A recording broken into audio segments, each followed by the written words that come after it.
All right, let me start. Okay, Sports Inquirer, we're here with Coach Kincaid from Georgia State softball. We were just talking off air about multitasking and having to handle all the things thrown at you. How has the offseason been in preparing your team to open the regular season?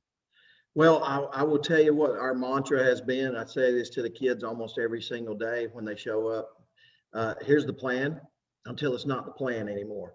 So our attitude has been that, we're going to adjust, we're going to make do, we're going to do the best we know how to do with the situation that we're in. And honestly, I think it's made us better. I think it's made us better people. I think it's made us more patient. I think it's made us more grateful for what we have. Sometimes you don't realize what you have till it's taken away from you. So I have really been happy with the way our kids have responded since March the 12th, of last year when our world kind of got changed with a punch to the gut. So it's just great to be back. Honestly, I'm looking forward to getting started, and I know the kids are as well. Is there anything you can take away from that abbreviated 2020 season?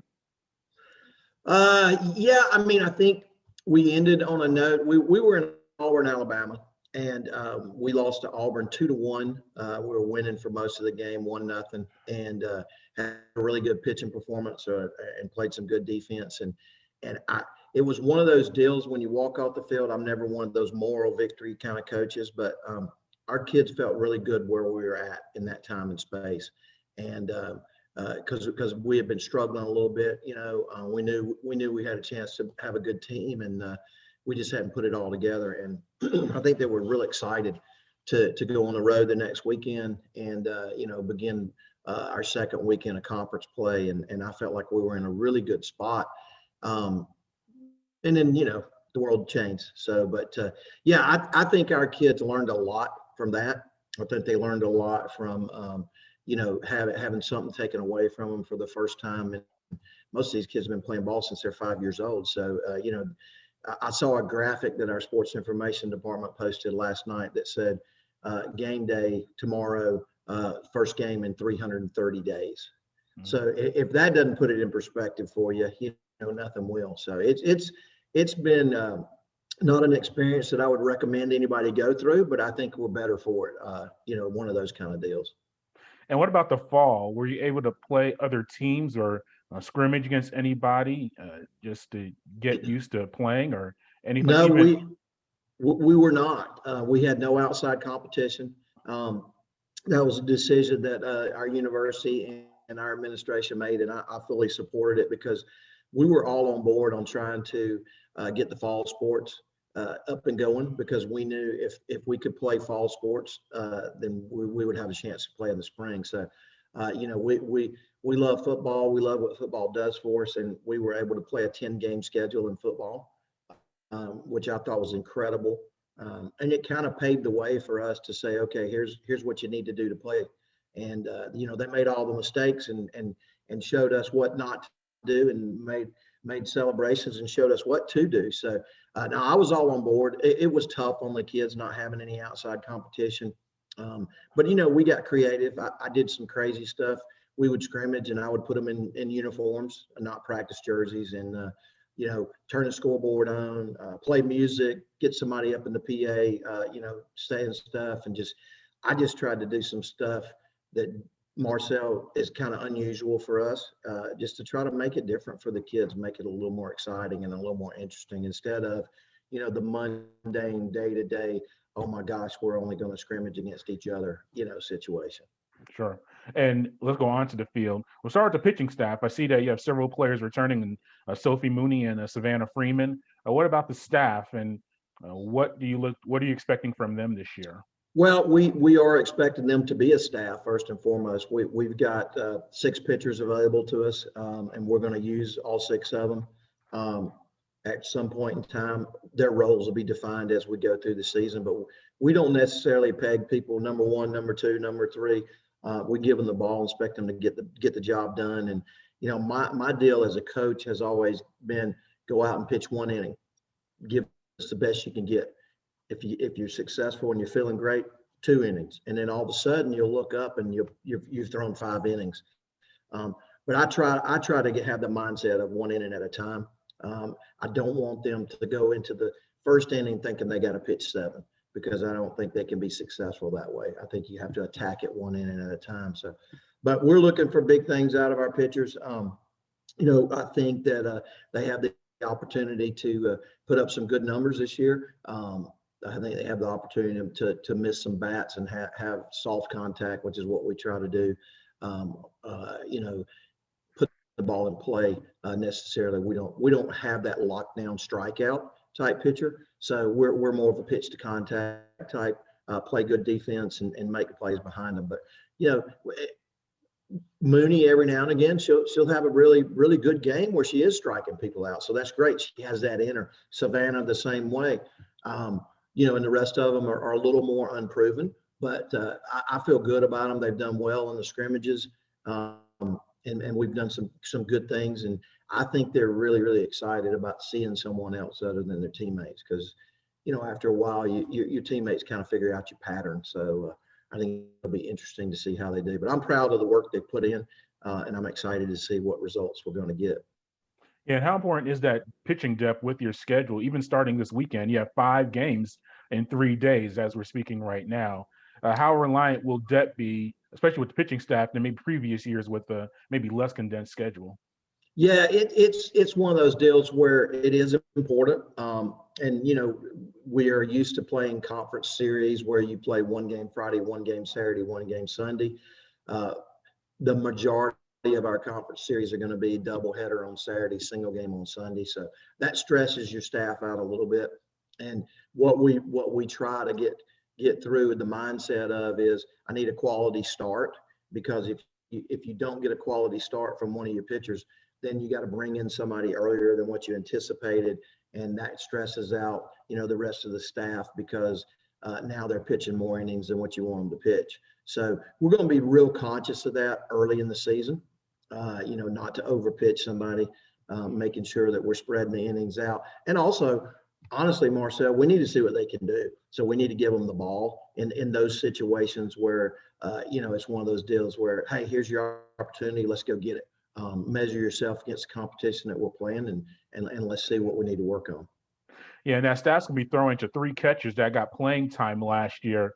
How do you balance that out? Has anyone distinguished themselves as far as being that starting catcher for you to start the year? Yeah, we really have a staff behind the plate as well. We've had an injury there, so we'll be without one of them for the year. And we've had situations with sickness, with contact tracing, where we have been down in practice before where we only had one catcher, which is tough to do. So they've been working hard. I will tell you this: my hat's off to the catchers, because they have really done a great job in our preseason, as far as showing up, doing the work, not complaining, and just doing their job. And sometimes in life, that's the hardest thing to do, is just do your job. And I've been real proud of them for doing that. And so we're gonna reward them. We're gonna give them playing time. We're gonna give them opportunities, to do what they can do. So, and we have an incoming freshman at the catching position, Carolyn Deedy, that we're excited about.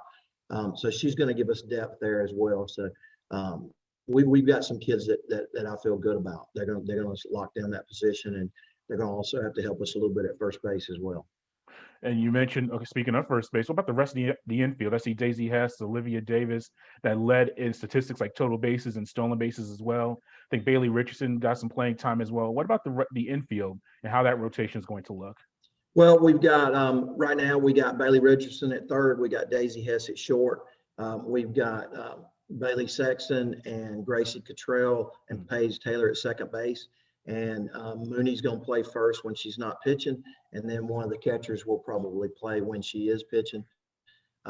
Olivia Davis we moved her to the outfield this year. That's a position that she's more than capable of playing. So, sure, we kind of do what we need to do best for that situation. What we got going on as far as depth's concerned, and people coming and people going, and so that's what the infield looks like. The competition there is really, really stiff at second base. They got 3 people playing for one spot.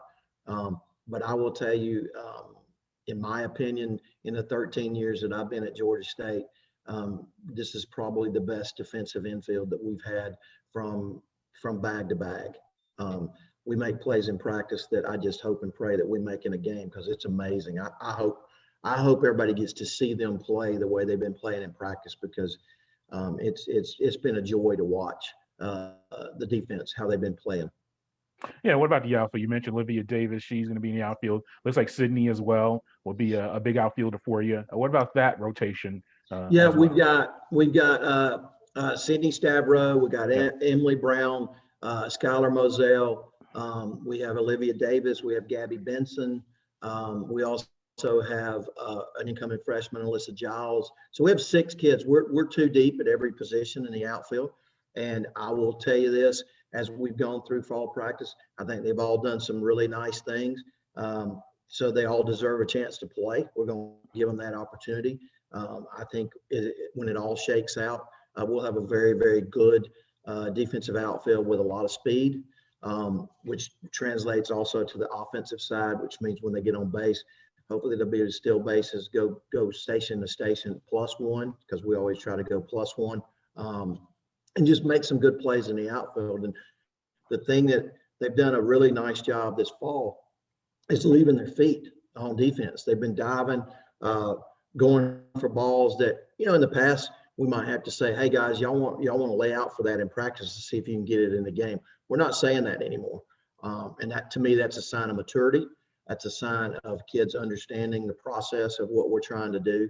And we celebrate when somebody leaves their feet. We celebrate it. Whether they make the catch or not, we celebrate it, because we want to celebrate the effort. And I got a lot of effort kids, man. I got a lot of kids that want it and that are willing to give it up, to be successful. So been pleased with it so far. Good. I've never heard a coach celebrate diving before. That's different. It is. Well, Marcel, I'm a little different. If you got to know me, you'd probably say I'm a little different than most coaches. I'm very passionate, man. I try to celebrate everything. When something good happens, I make sure I get loud and I celebrate with the kids, because there ain't nothing they like better than be told they did something well. And I try to do that as much as I can, because coaching is so hard, because you're trying to teach, but you're also trying to correct. And a lot of times correction comes across as a negative action. So I try my best to teach, and I try to do it in a positive way while still correcting. Sure. And lastly, you mentioned all this depth in your rotations. You have 5 games in 3 days, 2 against Radford, 2 against Boise State, and then Georgia Tech. Will you try to get every player at least an inning or 2 just in this scenario to see what they can do and at least get them acclimated to finally playing again, since you mentioned that 300+ day break between games? Yeah, in an ideal world, that's what we would do. We also want to reward what I call the hot hand. So, hitting is kind of like shooting a basketball. Once you get in that groove and you start seeing it, you don't want to come out, because at times that softball looks like a beach ball. So you want to be able to stay in there. So yeah, there'll be a lot of people playing over the weekend, but there'll also be the kids that are getting the job done.